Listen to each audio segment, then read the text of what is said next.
My brother got married last June. I found out from Instagram. Not a phone call, not a text, not even a group message that somehow missed me.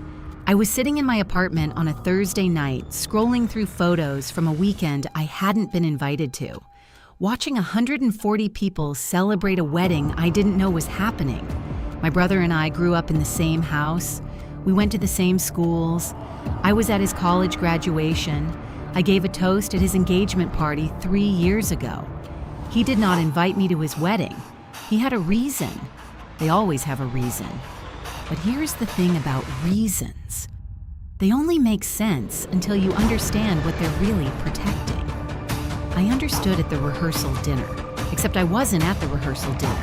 I was at the restaurant 2 blocks away where the rehearsal dinner was being held, sitting at the bar, having a drink I needed very badly, when the best man walked in and sat down next to me and said, "I didn't know you'd be here."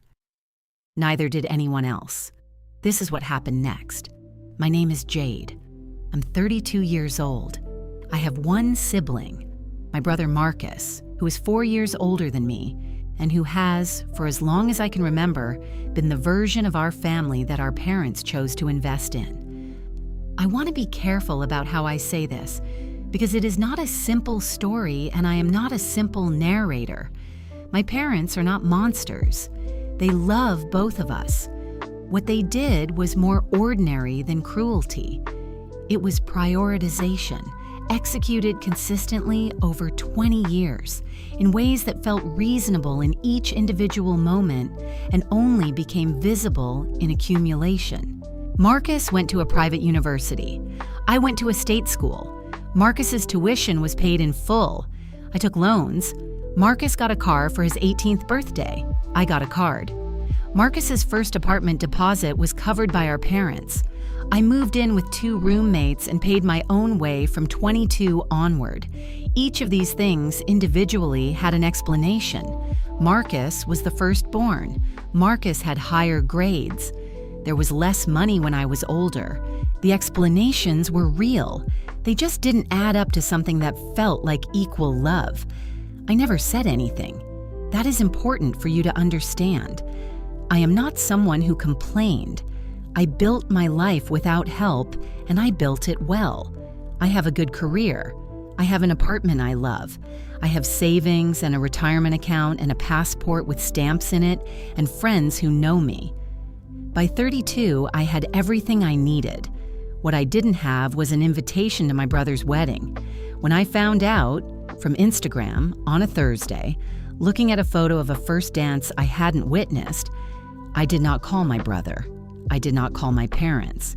I sat with it for 3 days. Then I found out the wedding weekend wasn't over. There was a brunch the next morning, a family brunch at a restaurant the morning after the wedding, family brunch.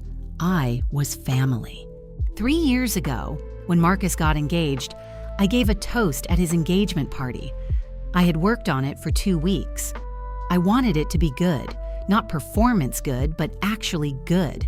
The kind of toast that meant something to the people in the room. I talked about Marcus as a child, the specific way he used to show up for me when things were hard between our parents, the version of him that existed before the distance between us became ordinary. I talked about his fiancée and what I had seen in the months since they'd been together, the way he listened to her, the way she made him less careful, the way he laughed differently around her. It was a good toast. People cried. Afterward, Marcus found me and hugged me for a long time. He said, "I didn't know you felt all that." I said, "You never asked." He held me at arm's length and looked at me the way you look at someone you've been taking for granted without quite realizing it. He said, "That's going to change." It didn't change. Standing at a bar 3 years later, finding out about his wedding from strangers' Instagram photos, I thought about that hug. I thought about what he said. I thought about what I said. He never asked, and I had spent 3 years waiting for him to.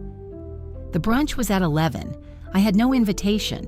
I had no information about where it was. I had, as of Thursday night, known about this wedding for approximately 48 hours. What I had was a best man who had sat next to me at a bar the night before and ordered a drink, and once he understood who I was, had answered every question I asked him. I knew the restaurant. I knew the time. I knew which private room had been reserved. I got there at 10:45. I wore the green dress. The hostess looked at my name when I gave it. She looked at her list. She looked at me. She said, "I don't see you on the reservation." I said, "I'm family. I wasn't on the original list. Can you check with the host?" She checked.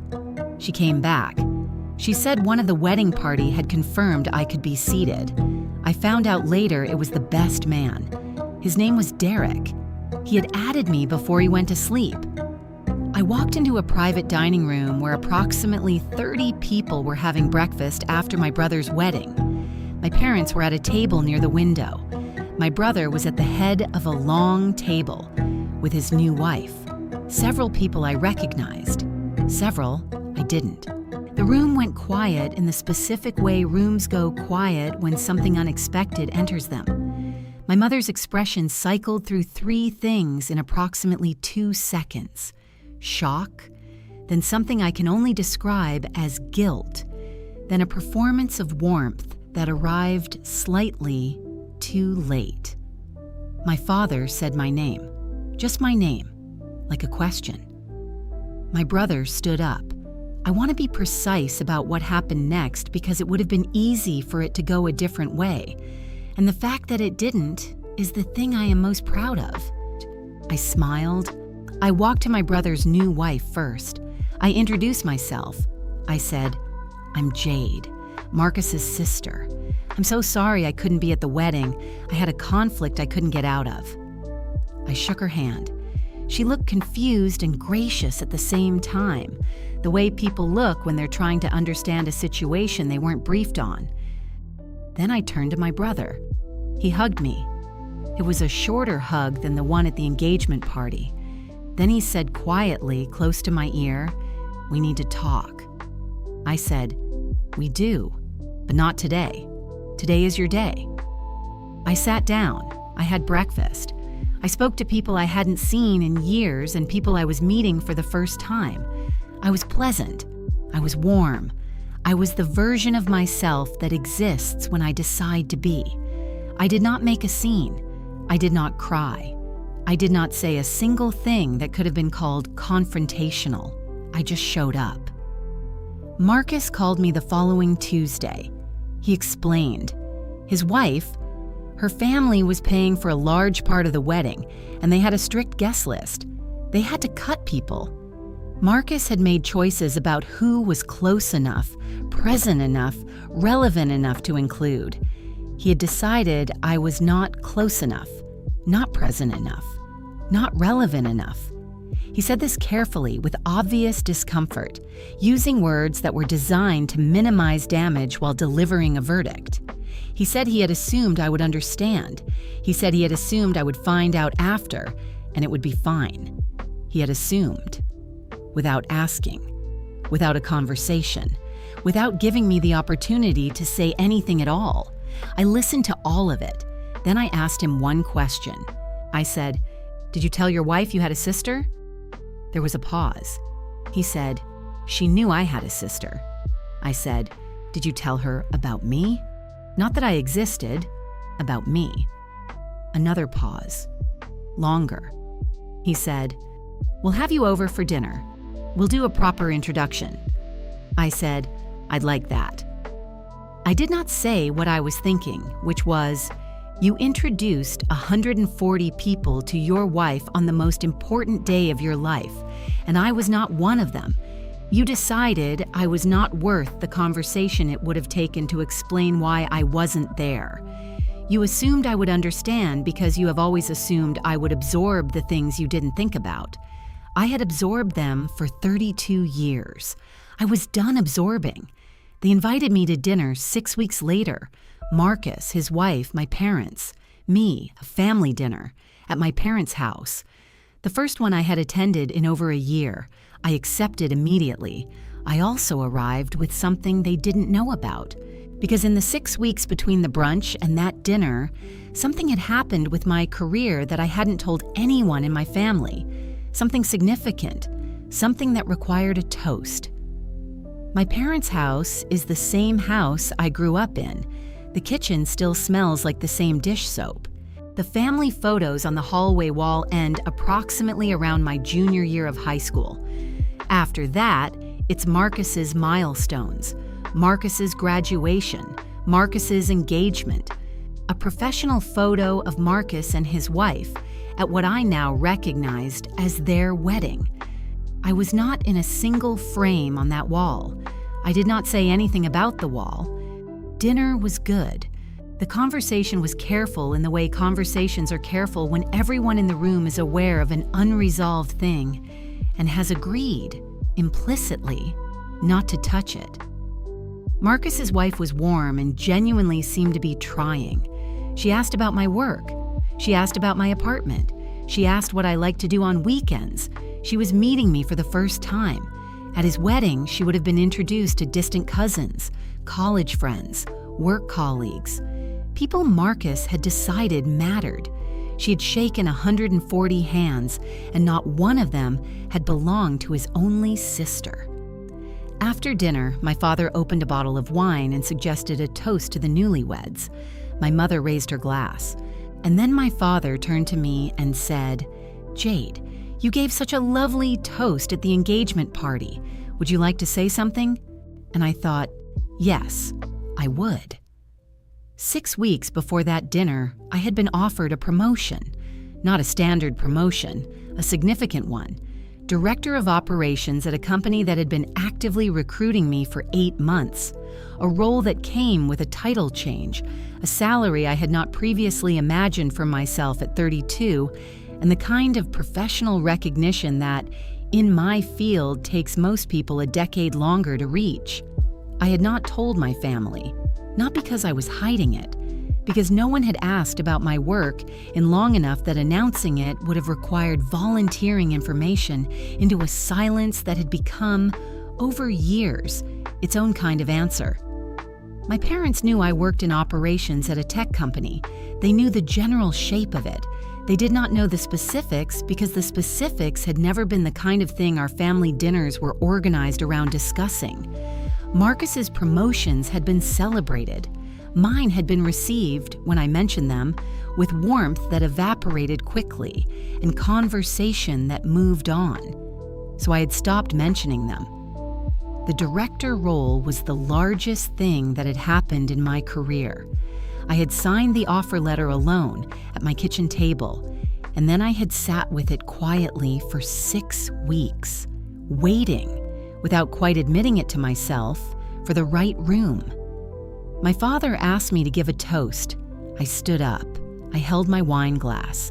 I looked at Marcus and his wife, at my brother who had invited 140 people to the most important day of his life, and not one of them had been me.